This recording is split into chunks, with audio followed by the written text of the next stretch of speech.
Hello दोस्तों, स्वागत है आपका हमारे चैनल स्मार्ट एजुकेशन क्लासेस में। तो आज आपके लिए लाए हैं हम केवीएस पीआरटी टेस्ट सीरीज में। पहले हम इसके जनरल जो हिंदी था उसका पूरा कंप्लीट कर चुके हैं, 20 टेस्ट जो थे। और अब आपका जो सब्जेक्ट स्टार्ट होने वाला है वो है इन्वायरमेंटल स्टडीज, यानी कि पर्यावरण अध्ययन। इसके आपके 20 प्रश्न जो हैं एग्जाम में पूछे जाते हैं, काफ़ी महत्वपूर्ण होते हैं। और ये इसका पहला सेट है, यानी कि सेट ए। काफ़ी ज़्यादा आपको एक्सप्लेनेशन मिलेगी। लगभग आपके जो 20 प्रश्न हैं इनटू आप इनको 4 करें तो कम से कम 80 और 100 के समथिंग जो है क्वेश्चन आपको देखने को मिलेंगे। तो काफ़ी अच्छा वीडियो रहेगा। ये आप बुक देख पा रहे होंगे। ये बुक जो है प्रतीक शिवालिक सर जी द्वारा दी गई है, यानी कि प्रोवाइड कराई गई है। इसको जो 20 टेस्ट हैं फ्री में भी दिए गए हैं, पीडीएफ हैं, उनका लिंक डिस्क्रिप्शन में आपको मिल जाएगा। और अगर ये बुक आप अमेजोन से परचेज करना चाहते हैं तो उसका लिंक भी आपको डिस्क्रिप्शन में मिल जाएगा, वहाँ से जाके परचेज कर सकते हैं। काफ़ी अच्छा अनुभव है सबके लिए टीचिंग की फील्ड में, तो ये काफ़ी बेहतर टेस्ट सीरीज आपके लिए हो सकती है। चैनल को अगर सब्सक्राइब नहीं किया आपने तो सब्सक्राइब कर लें और बेल आइकन दबा लें, जिससे आपको आने वाले वीडियोज का नोटिफिकेशन मिलता रहे। और ज़्यादा से ज़्यादा वीडियो को क्या करना है, लाइक करना है और शेयर भी करना है। तो चलिए शुरुआत करते हैं। आज अपना पहला सेट है सेट ए। तो देखिए इसमें आपको इंग्लिश और हिंदी दोनों में क्वेश्चन मिल जाएंगे, क्योंकि एग्जाम में भी आपको दोनों ही लैंग्वेज देखने को मिलेंगी। कभी कभी क्या होता है कि हिंदी में जो है क्वेश्चन थोड़ा गलत छप जाए, लेकिन इंग्लिश में जो है क्वेश्चन ठीक होता है, तो मान्य केवल इंग्लिश का ही रहता है। ठीक है, तो हम दोनों को लेकर चलेंगे। चलिए शुरुआत करते हैं हम पहले प्रश्न के साथ।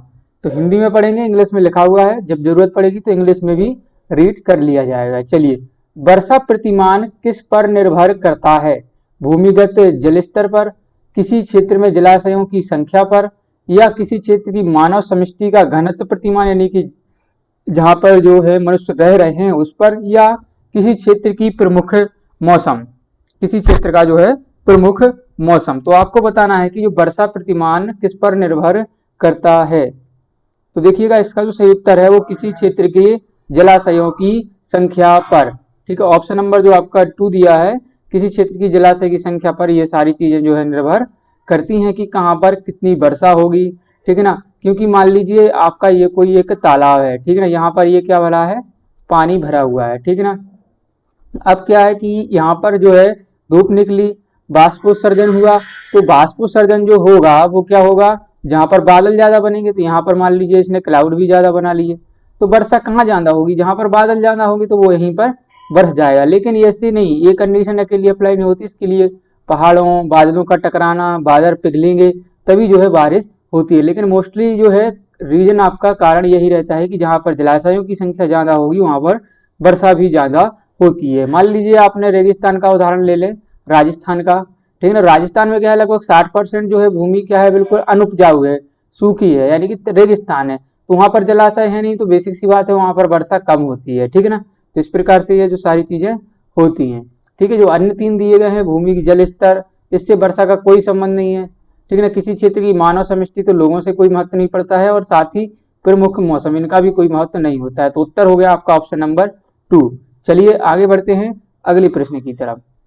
चलिए 132वां प्रश्न है। ठीक है, तो हम बढ़ेंगे अपने 132वें प्रश्न की तरफ, यानी कि जो हमारा दूसरा प्रश्न है। तो इसमें क्या पूछा गया है कि जलीय पर्यावरण में विशेष तापक्रम में परिवर्तन, जो तापक्रम में परिवर्तन होता है, प्रभावित कर सकता है। किसको करेगा? जंतुओं में प्रजनन को, रिप्रोडक्शन को, ठीक ना, या ब्रीडिंग कह सकते हैं, जलीय पौधों की अधिक वृद्धि को, जंतुओं में पाचन की प्रक्रिया, या पोषकों की उपलब्धता के लिए। तो बताइए किसको करेगा? जो जलीय पर्यावरण होता है उसमें अगर तापमान में परिवर्तन होता है, तापमान कम होता है या ज्यादा होता है, तो उससे क्या प्रभाव जो है पड़ेगा। तो इससे क्या होता है, जो जंतुओं में प्रजनन है, यानी कि जो ब्रीडिंग होती है, ब्रीडिंग ऑफ एनिमल्स, ये प्रभावित होती है, क्योंकि जो प्रजनन है उसके लिए एक विशेष जो है तापक्रम, यानी कि टेम्परेचर की आवश्यकता होती है। ठीक है ना, यदि टेम्परेचर डाउन होता है तो भी उन्हें समस्या है। ठीक है ना, और यदि बढ़ जाता है तो भी उन्हें समस्या होती है। तो ये विशेष रूप से जो है प्रभावित होता है। जलीय पौधों की अधिक वृद्धि के लिए देखिए इसका कोई वो नहीं है। आपने देखा होगा कि जब ठंडे भी पड़ती हैं, तापमान काफी कम रहता है टेम्परेचर, तो भी जो है वृक्ष ग्रोथ करते हैं। आपने राजस्थान का उदाहरण लें अगर, तो वहां पर जो है गर्मी कितनी पड़ती है, लेकिन वृक्ष जो है खेजड़ी एक वृक्ष वहां पर पाया जाता है तो वो वृद्धि करता है, ठीक ना। और पाचन क्रिया जंतुओं में चलती रहती है और पोषकों की उपलब्धता उन्हें होती रहती है, तो ये इन पर ज्यादा कुछ प्रभाव नहीं पड़ता है। चलिए आगे बढ़ेंगे। इंपोर्टेंट प्रश्न है 133वां कि विषाणुओं में हेपेटाइटिस रोग, विषाणुओं से जो होता है हेपेटाइटिस रोग होता है, यह रोग निम्नलिखित में से किसी एक द्वारा संचरित होता है। किससे होता है, वायु से, जल से, भोजन से या व्यक्तिगत संपर्क से। देखिए तो यहाँ से बताना है आपको कि जो ये ट्रांसमिटेड होता है, यानी कि ये रोग जो फैलता है हेपेटाइटिस, वो किससे फैलता है, बताइए, एयर से, वाटर से, फूड से या पर्सनल कांटेक्ट। ठीक है, बताइए। तो इसका उत्तर क्या होगा, तो इसका जो सही उत्तर है वो है क्या है आपका वाटर, यानी कि जल। जल कैसा, आपका जो दूषित जल होता है उससे ये हेपेटाइटिस फैलता है, ठीक है ना। इसमें क्या होता है कि जो आपका लीवर है यानी कि यकृत है, इसमें सूजन आ जाती है, ठीक है ना, सूजन आ जाती है, इसकी जो कोशिकाएं हैं वो सूज जाती हैं, और ठीक है ना, इसमें आपको बेसिकली क्या होता है कि पीलिया के जो लक्षण होते हैं वो देखने को मिलते हैं, ठीक है ना, पीलिया के लक्षण आपको देखने को मिलते हैं, ठीक है। यकृत होता है, यकृत में जो बीमारी होती है इसका देखिए अध्ययन को क्या कहते हैं, हम पूछा जा सकता है आपसे, तो अध्ययन को हम कहते हैं हेपेटोलॉजी, हेपेटोलॉजी, ठीक है ना। और इसकी जो एक इकाई होती है, ठीक है ना, इकाई कहते हैं ना हम कि यकृत की इकाई क्या है, तो वो होती है आपकी हेपोटोसाइट, हेपोटोसाइट, साइट मतलब क्या होता है, आपकी एक कोशिका इकाई होती है, ठीक है ना। और पूछा जाता है यकृत से किया क्या करता है, तो यह करता है आपके पित्त रस का श्रावण, पित्त रस का निर्माण या श्रावण, ठीक है ना, ये करता है, ठीक है ना। यकृत की कोशिकाओं में आप बताया हमने कि जब सूजन आ जाती है तो अतिरिक्त क्या यकृत क्या करता है, एक्स्ट्रा जो है पीला रंग, एक्स्ट्रा जो है पित्त रस का निर्माण करने लगता है, तो ये पीला पड़ जाता है और यकृत में जमा होने लगता है, ठीक है ना, इसी को हम हेपेटाइटिस या पीलिया कहते हैं।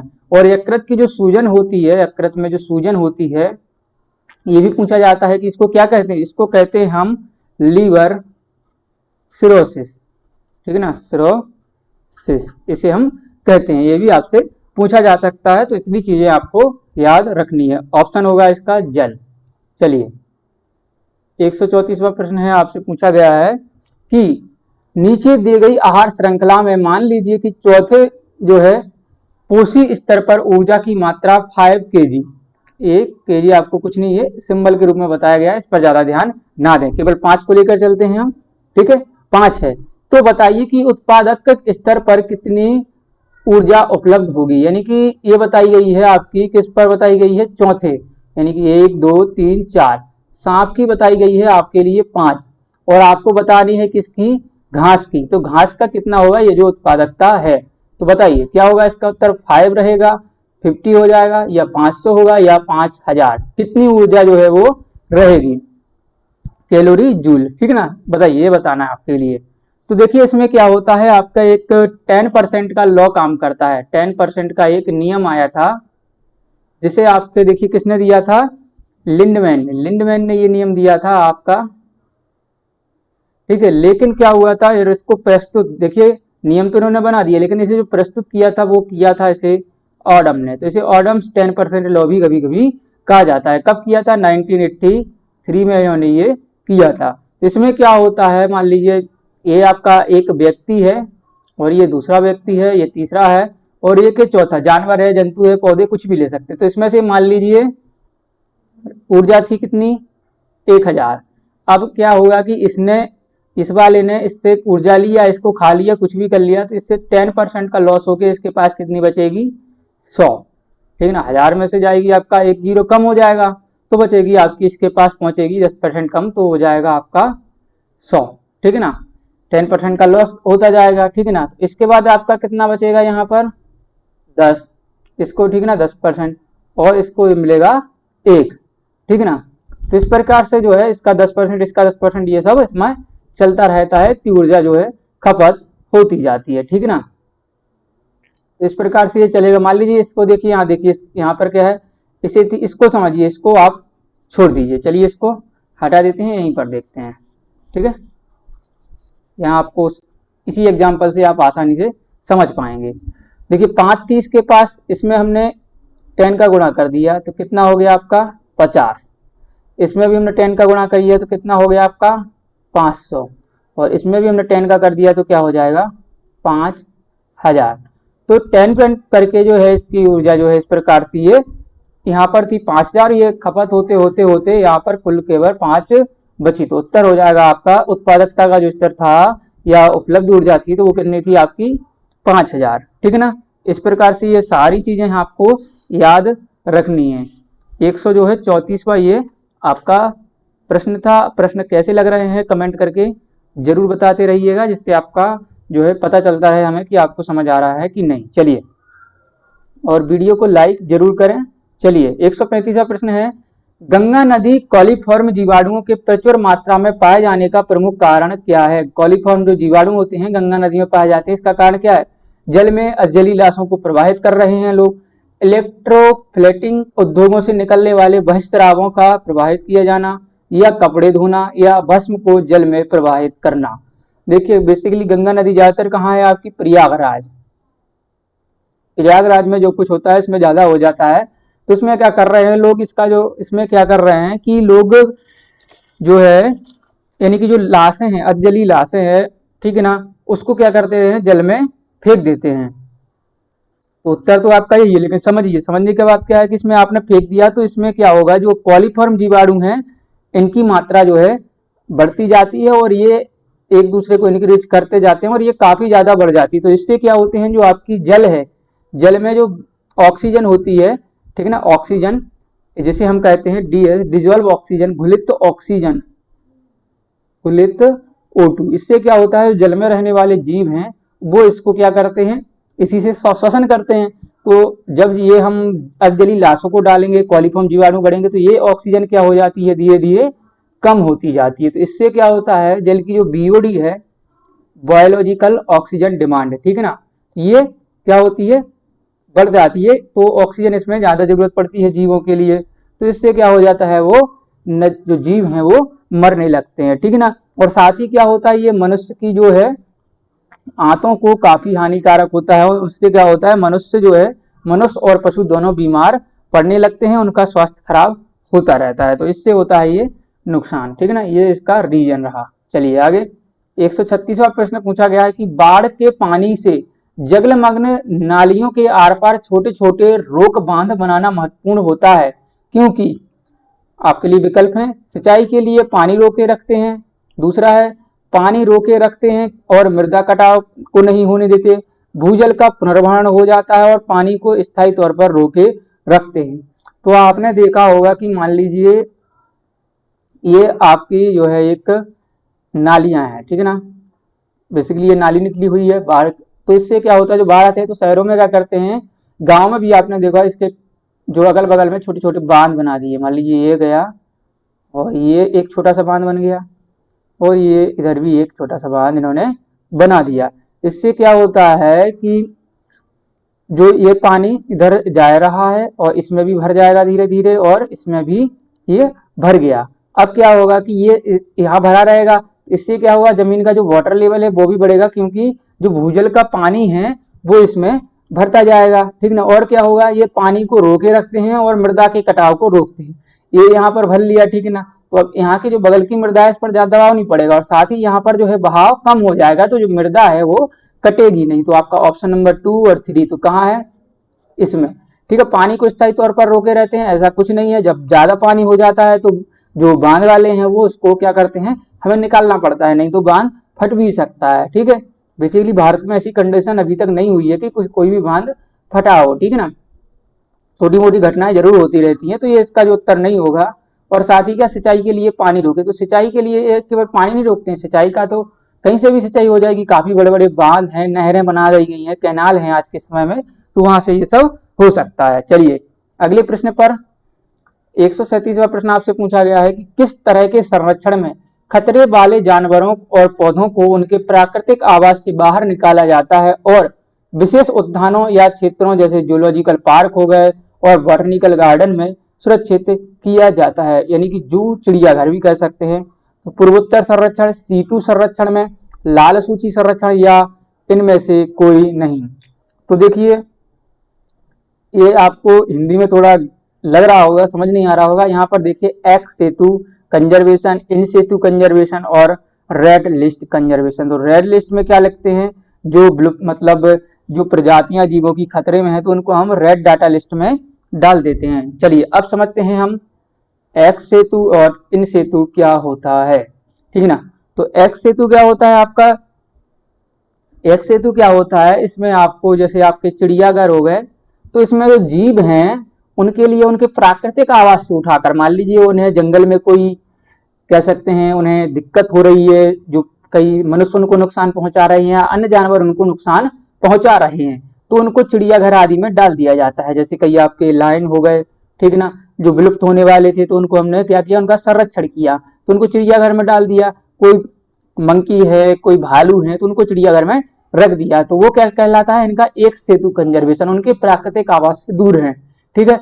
इन सेतु कंजर्वेशन क्या कहलाता है, जैसे आपका नेशनल पार्क हो गया, ठीक है ना, उनको वही जो है सारी चीजें आप वहीं पर दे रहे हैं, चाहे वो घूमे, ठीक है ना।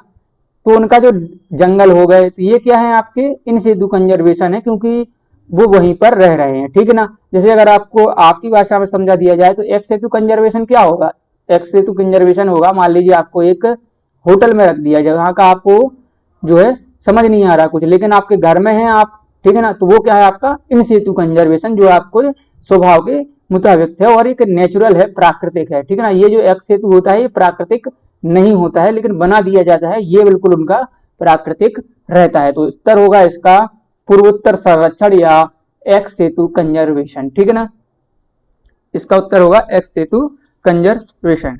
चलिए आगे बढ़ेंगे, 138वां जो प्रश्न है, ठीक है, इसको देखते हैं। तो 2011 की जनगणना के अनुसार सर्वोच्च साक्षरता दर वाला संघ क्षेत्र है अंडमान और निकोबार द्वीप समूह, चंडीगढ़, पांडिचेरी या लक्षद्वीप। तो आपको बताना है कि 2011 की जो जनगणना हुई थी लेटेस्ट यही है हमारे पास, ठीक है, हर प्रत्येक 10 साल में ये होती है। तो इसके अनुसार सर्वोच्च साक्षरता वाला संघ, यानी कि आपको बताना है यूनियन टेरिटरी या यूटी, आपसे राज्य नहीं पूछा गया है, तो इसका उत्तर होता है आपका लक्षद्वीप। चलिए कब हुई थी जनगणना, 2011 में हुई थी, ठीक है ना।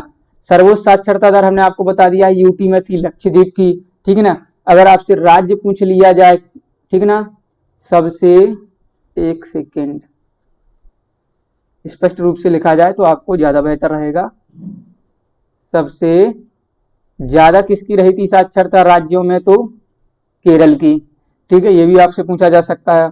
न्यूनतम पूछा जाए, न्यूनतम सबसे कम, तो वो रहा था आपका बिहार, ठीक है ना, बिहार रहा था। और जिले में पूछा जाए सर्वाधिक साक्षरता वाला जिला भी पूछा जा सकता है, अगर ज्यादा डीप में पूछा, बेसिकली इतना पूछेगा नहीं, तो वो था आपका सरचिप। सरचिप एक जिला था जो था आपका मिजोरम में, ये सबसे ज्यादा साक्षर था। और न्यूनतम पूछा जाए वो था आपका अलीराजपुर एमपी, अलीराजपुर एक ग्राम है, तो वो आपका एमपी में था, ठीक है ना, मध्य प्रदेश में। ये चीजें आपको याद रखनी है, ठीक है। जनगणना केयर से आर्टिकल में है, अनुच्छेद भी पूछ सकते हैं, तो आपका 246 इसमें बताया गया। और ये क्या है, एक केंद्र सूची का विषय है, यानी कि संघ सूची का, जिस पर केंद्र सरकार निर्णय लेती है। जनगणना हमारी कौन सी मंत्रालय के अंतर्गत आती है, गृह मंत्रालय के अंतर्गत ये आती है। 2011 की जनगणना कौन सी थी, 15वीं जनगणना थी, ये भी आपसे पूछा जा सकता है। तो इतनी जानकारी भी जो है आपको इतनी याद रखनी है। चलिए आगे, 139वां प्रश्न है, विश्व वन दिवस मनाया जाता है 21 मार्च को, 22 मार्च, 23 मार्च या 10 अप्रैल। सभी को हमने देखना है कौन कौन है, 21 मार्च है, 22 मार्च है और 23 मार्च है और 10 अप्रैल। तो बताइए इसका उत्तर क्या होगा कि विश्व वन दिवस कब मनाया जाता है, इंटरनेशनल डे फॉर फॉरेस्ट कब मनाया जाता है, ये होता है आपका 21 मार्च विश्व वन दिवस, ठीक है ना। तो विश्व वन दिवस तो आपका कब हो गया, 21 मार्च को। लेकिन 22 को क्या होता है ये भी आपको पता होना चाहिए, तो 22 को होता है विश्व जल दिवस, ठीक है, इंटरनेशनल डे ऑफ वाटर, विश्व जल दिवस। 23 को क्या होता है ये भी आपको पता होना चाहिए। 23 को होता है विश्व मौसम विज्ञान दिवस, जो मनाते हैं ना अपन मेट्रोलॉजिकल डे, विश्व मौसम विज्ञान दिवस, ठीक है ना। और 10 अप्रैल को इतना कुछ आपको है नहीं कि जो आपके एग्जाम में पूछा जाए, लेकिन तीनों को याद रखिए। 21 मार्च विश्व वन दिवस, 22 मार्च विश्व जल दिवस, 23 मार्च विश्व मौसम विज्ञान दिवस। चलिए आगे है 140वां प्रश्न है, दुनिया का पहला वैश्विक पर्यावरण यानी कि इन्वायरमेंट पर जो संगठन बना था वो कौन था? IUCN था, सिटीज था, और आपका कह सकते हैं SACEP, ठीक है ना, और यूनसेड यानी कि UNCED। इनका फुल फॉर्म भी आपको पता होना चाहिए, वो हम आगे देखेंगे। तो बताइए कौन सा जो है संगठन वो सबसे पहले बना था? तो वो था आपका IUCN। चलिए इसको समझते हैं आगे। तो IUCN international union for conservation of nature, इसको याद रखना है आपको, international union for conservation of nature, ठीक है ना। ये सबसे पहली जो संस्था थी वो बनी थी पर्यावरण संरक्षण के लिए। एक कब बनी थी ये आपको याद रखना है, तो ये बनी थी आपकी 5 अक्टूबर 1948 में बनी थी। इसका जो मुख्यालय पूछा जाए आपसे, हेडक्वार्टर, तो वो कहाँ है आपका? ग्लैंड, स्विट्जरलैंड, ठीक है ना। ये आपका यहाँ पर इसका मुख्यालय है। इसके बाद आता है आपका साइटिस, ठीक है ना, सिटीज। तो ये इसका फुल फॉर्म होता है convention on international trade in endangered species of wild fauna and flora, ठीक है ना। ये जो सारी फुल फॉर्म है इसमें आपको इस प्रकार से पूछा जाता है कई बार कि इसमें ई का जो है मतलब बताइए, तो ई का होता है इंडेंजर्ड। अब आपको वहां पर एनवायरनमेंट दे देता है, एजुकेशन दे देता है, तो ऐसी कई चीजें आपको देखने को मिल सकती हैं, इसलिए सारा कुछ इसमें याद करना है, ठीक है ना। ये इसका फुल फॉर्म हो गया। और इसकी जो स्थापना हुई थी बताइए कब हुई थी, ठीक है ना। ये जो है जानवरों और पौधों को प्रोटेक्ट करने के लिए बनाया गया था। तो इस ये देखिए IUCN की एक मीटिंग हुई थी आपकी 1963 की जो मीटिंग हुई थी, एक सम्मेलन हो रहा था, ठीक है ना। तो उसमें क्या है, एक 1973 के एक बात रखी गई कि जो इस प्रकार का हमें संगठन बनाना है, लेकिन बेसिकली 1973 में जाके इस पर क्या हुआ, साइन हुआ। और लागू कब हुआ आपका? 1 जुलाई 1975 को जो है ये लागू हुआ था। और इसका जो मुख्यालय है वो कहाँ है आपका? वो है आपका जेनेवा, स्विट्जरलैंड, ठीक है ना। जेनेवा स्विट्जरलैंड में जो है इसका मुख्यालय है, ठीक है ना। Conservation on international trade in endangered species of wild fauna and flora, ठीक है। इसके बाद आता है ये आपका ए, ठीक है ना, SACEP। इसका फुल फॉर्म होता है South Asia cooperative environment programme, ठीक है ना, South Asia cooperative environment programme, ठीक है ना।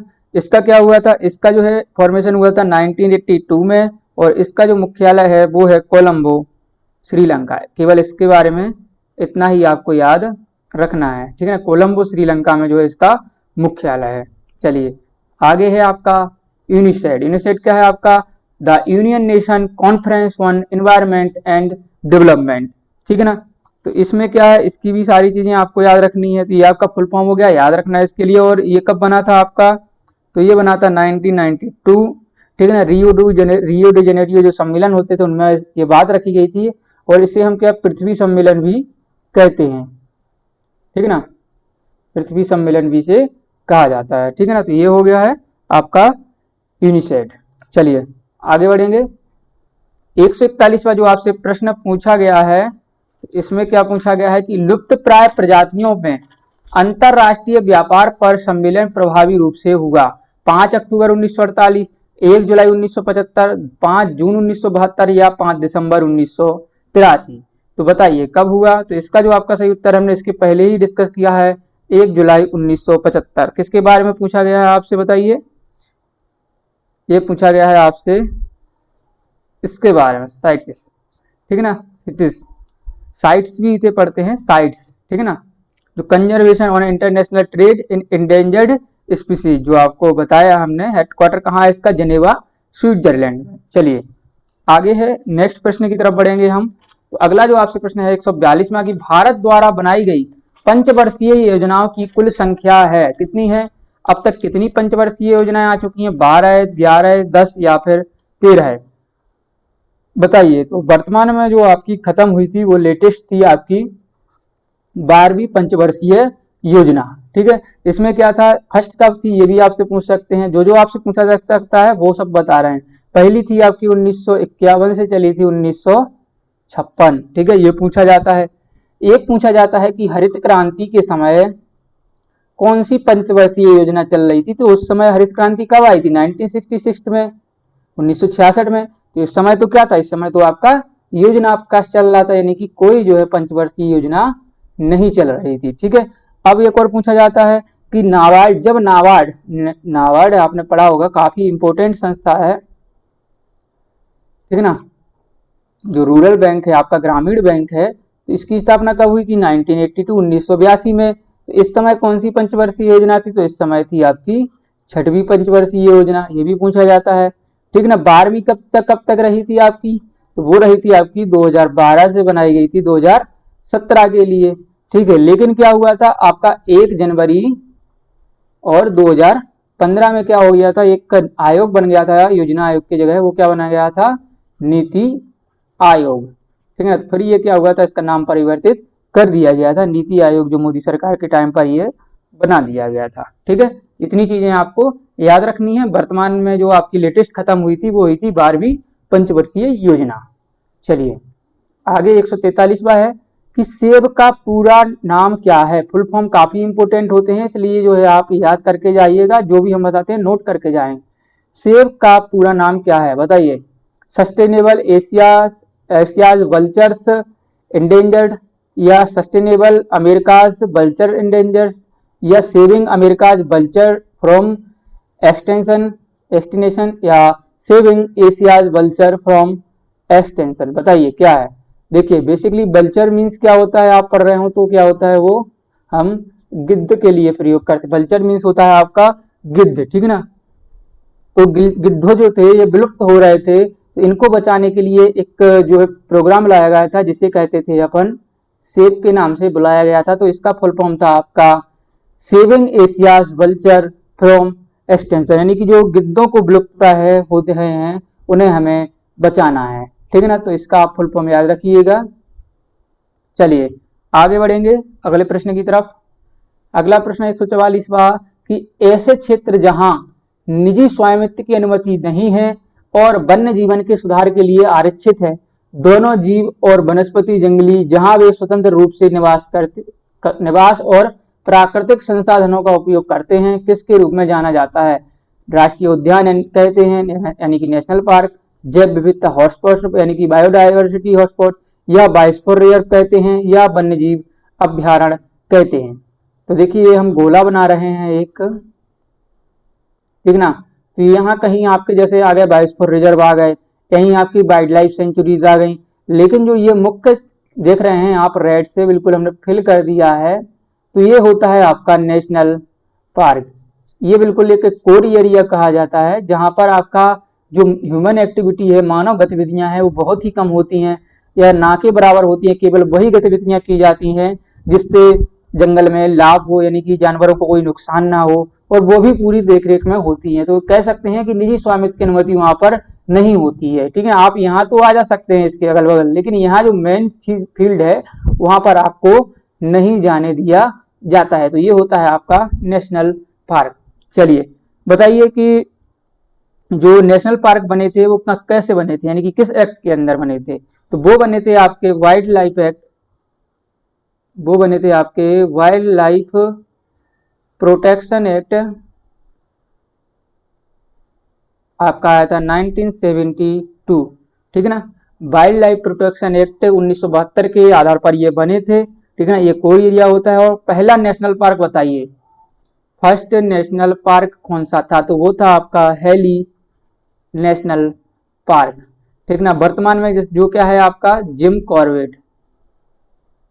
कॉर्बेट नेशनल पार्क जो वर्तमान में आपका है। ठीक है, तो ये हो गया। इसके बाद देखिए आपको क्या याद रखना है कि जिम कॉर्बेट उत्तराखंड में है, ये भी आपको याद रखना है।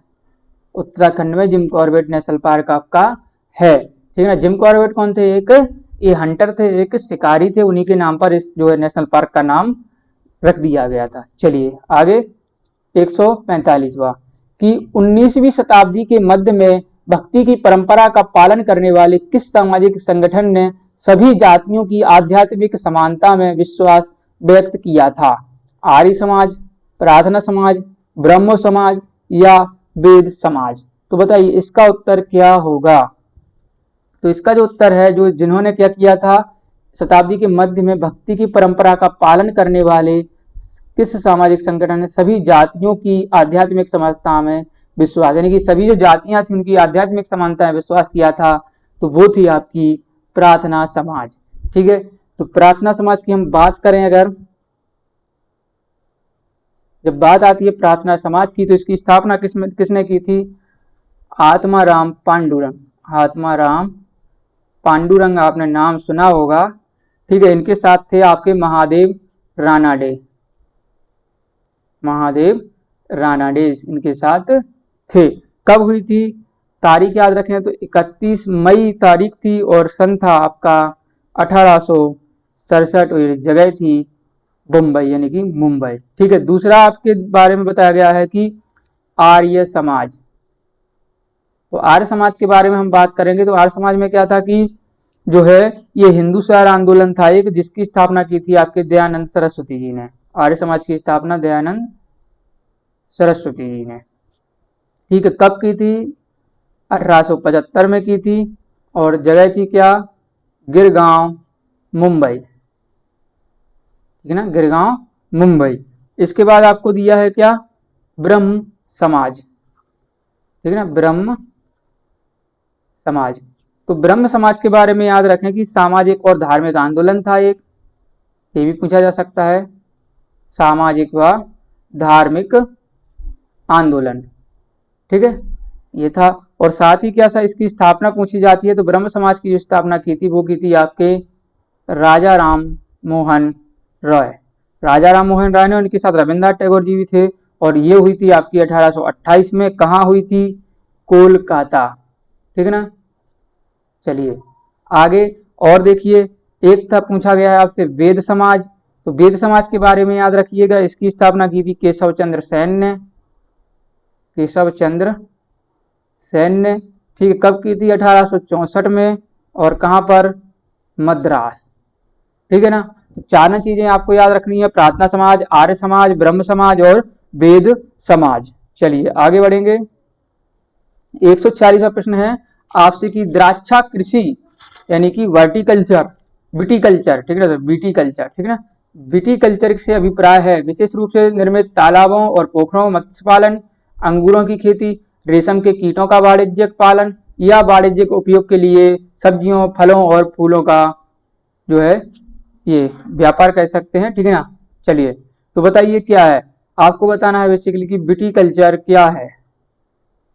ज्यादा आपको चक्कर में नहीं पड़ना। तो विटिकल्चर आप देख रहे होंगे कि हिंदी में लिखा गया है यहाँ द्राक्षा। तो द्राक्षा होता है आपका अंगूर का, सिनोनिम्स कह सकते हैं, पर्यायवाची कह सकते हैं, समानार्थी शब्द कह सकते हैं। तो इसका उत्तर क्या हो जाएगा आपका? अंगूर की खेती। ठीक है ना, अंगूर की खेती को हम क्या कहते हैं? विटिकल्चर। एक आध पूछा जाता है आपसे सेरीकल्चर, वो क्या कहलाता है आपका? रेशम का उत्पादन। रेशम का जो उत्पादन है वो क्या कहलाता है आपका? सेरीकल्चर कहलाता है। ठीक है, तो ये थे आपका 46वां प्रश्न है, 146।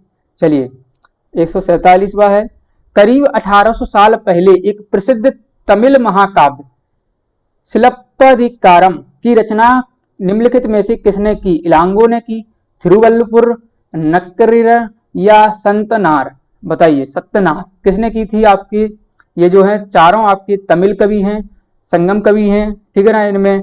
तो बताइए किसने की थी? तो वो की थी आपके ऑप्शन नंबर 1 इलांगो ने। इलांगो ने लिखा था आपका, इन्हें अडिगल, इलांगो अडिगल भी कहा जाता था, एक जैन साधु थे। ठीक है ना। तो इन्होंने रचना की थी आपकी शिलप्पदिकारम। इसके बाद आते हैं आपके तिरुवल्लुवर या थिरुवल्लुवर, ये की नाम है। तो इन्होंने क्या किया था? इन्होंने की थी, ये आपके तमिल कवि थे, इनकी कृति है थिरुकुरल। थिरुकुरल इनकी रचना है, लिख देता हूं मैं यहाँ, थिरुकुरल। आई थिंक आपको दिख रहा होगा। ठीक है ना, थिरुकुरल। और इसके बाद है नक्कीरर। नक्कीरर ये भी आपके एक संगम काल के कवि, संगम काल के बाद के कवि रहती है, तमिल कवि हैं। तो इन्होंने जो इनका संबंध है वो किससे है आपका, तिरुमुकुकुपाई, तिरुमुकुकुपाई।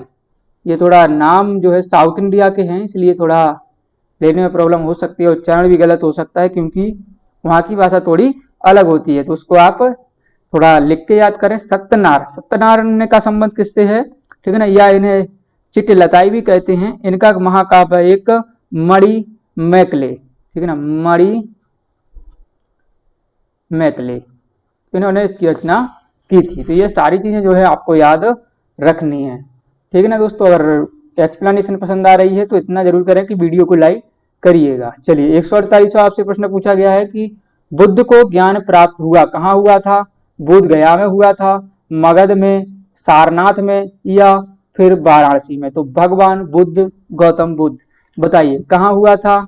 ऑप्शन नंबर ये सही होगा, बोध गया, ठीक है ना। तो बोध गया में भगवान जो है बुद्ध के लिए निरंजना नदी, नदी पूछी जाती है आपसे तो नदी थी वो निरंजना नदी, निरंजना नदी के तट पर जो है इन्हें ज्ञान की प्राप्ति हुई थी, जिसे महाज्ञान की प्राप्ति कहा जाता है। और जिसे ये भी पूछा जाता है क्या कहा जाता है, तो इन्हें निर्वाण इस स्थिति को कहा जाता है, ठीक है ना। एक है आपका पूछा जाता है सारनाथ, जो विकल्प में दिया है, तो सारनाथ से क्या संबंध है। सारनाथ में इन्होंने अपना क्या दिया था, प्रथम उपदेश, प्रथम उपदेश दिया था पीपल वृक्ष के नीचे वाराणसी में, ठीक है ना।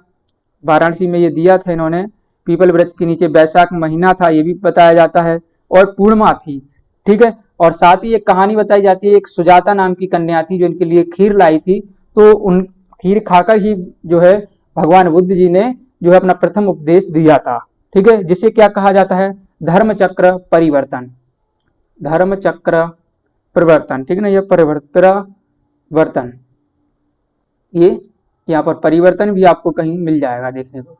ये कहा जाता है ज्ञान प्राप्ति के लिए, ठीक है ना। पूछा जाता है कि भगवान बुद्ध जी ने अपने सर्वाधिक जो है उपदेश कहाँ दिए, तो सर्वाधिक उपदेश इन्होंने सर्वाधिक समय जो है बताया था श्रावस्ती, जो आपका यूपी में पड़ता है वर्तमान में, ठीक है ना। और किस भाषा में दिए थे, तो वो दिए थे पाली भाषा में, भाषा भी आप याद रखिए, ठीक है ना। श्रावस्ती में दिए थे, पाली भाषा में दिए थे, ये भी याद रखना है, ठीक ना। और जीवन का जो अंतिम समय इन्होंने कहाँ बिताया था, अंतिम समय तो वो बिताया था इन्होंने कुशीनगर, कुशीनगर में बिताया था, ठीक ना। कहा जाता है इनके भोजन में किसी ने कुछ मिला दिया था या बोलकर कुछ खिला दिया था, जिससे ये मतलब अंदर ही अंदर अतिसार रोग से ग्रस्त हो गए थे और इनकी जो है मृत्यु हो गई थी।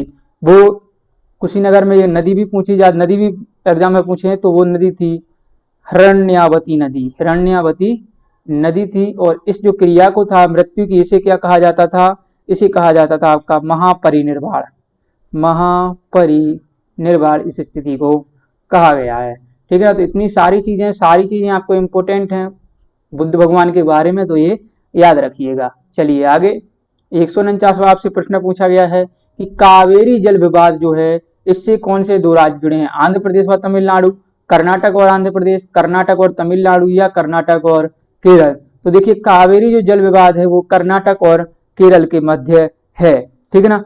कब विवाद हुआ था, ये 1892 यानी कि अंग्रेजों के समय से ही ये विवाद चला आ रहा था, जिसे अब सुप्रीम कोर्ट के फैसले के द्वारा सुलझा दिया गया है कि आप इतना पानी जो है कर्नाटक और तमिलनाडु को उनके हिसाब से बांट दिया गया है। तो अब ये जो है विवाद इतना नहीं रह गया है, ठीक है। आगे बढ़ेंगे 150वां जो हमारा प्रश्न है, यानी कि आज का जो प्रश्न है आखिरी 20वां, कि किसी राज्य के सीएम यानी कि मुख्यमंत्री के विषय में निम्नलिखित कथनों में से कौन सा सही है। उसकी चलिए 4 दिए गए हैं तो बताना, उसकी नियुक्ति राष्ट्रपति द्वारा की जाती है, बताइए क्या की जाती है, नहीं की जाती है, गलत है, किसके द्वारा होती है, तो अब ये बताइए। तो आपने पढ़ा होगा एक आर्टिकल है आपका 164, तो उसमें कहा गया है कि जो मुख्यमंत्री की नियुक्ति है वो कौन करेगा, राष्ट्रपति होना चाहिए, तो वो करता है आपका, कौन करता है, राज्यपाल। 164 में ये बताया गया है कि मुख्यमंत्री की नियुक्ति राज्यपाल के द्वारा की जाएगी। चलिए दूसरा है वह अन्य मंत्रियों की नियुक्ति करता है, बिल्कुल नहीं करता है। तो इसी आर्टिकल में ये भी कहा गया है कि जो अन्य मंत्री हैं उनकी नियुक्ति राज्यपाल मुख्यमंत्री की सलाह पर करेगा, ठीक है। चलिए तीसरा क्या है, मुख्यमंत्री तथा अन्य मंत्रियों के कार्यकाल अलग अलग नहीं होते। अब देखिए यहाँ पर ये लिखा है, लेकिन इसको हम इंग्लिश में पढ़ते हैं कि the chief minister do not have separate office. तो देखिए कितना अंतर है। तो ये हिंदी गलत लिखी है, इंग्लिश में सही लिखा है। तो यही पढ़ना हमें कि ये कहा गया है कि जो चीफ मिनिस्टर है उसके पास कोई अलग कार्यालय नहीं होता है। ठीक है, ये भी गलत है, उनके पास अलग कार्यालय होता है। अब अगला दिया है चौथा जो है, मुख्यमंत्री का चुनाव बहुमत प्राप्त दल के विधायकों द्वारा किया जाता है। तो बिल्कुल सही है, जो विधायक जीत कर जाते हैं वो अपने में से ही किसी एक को जो है सीएम यानी कि मुख्यमंत्री चुन लेते हैं। ठीक है ना।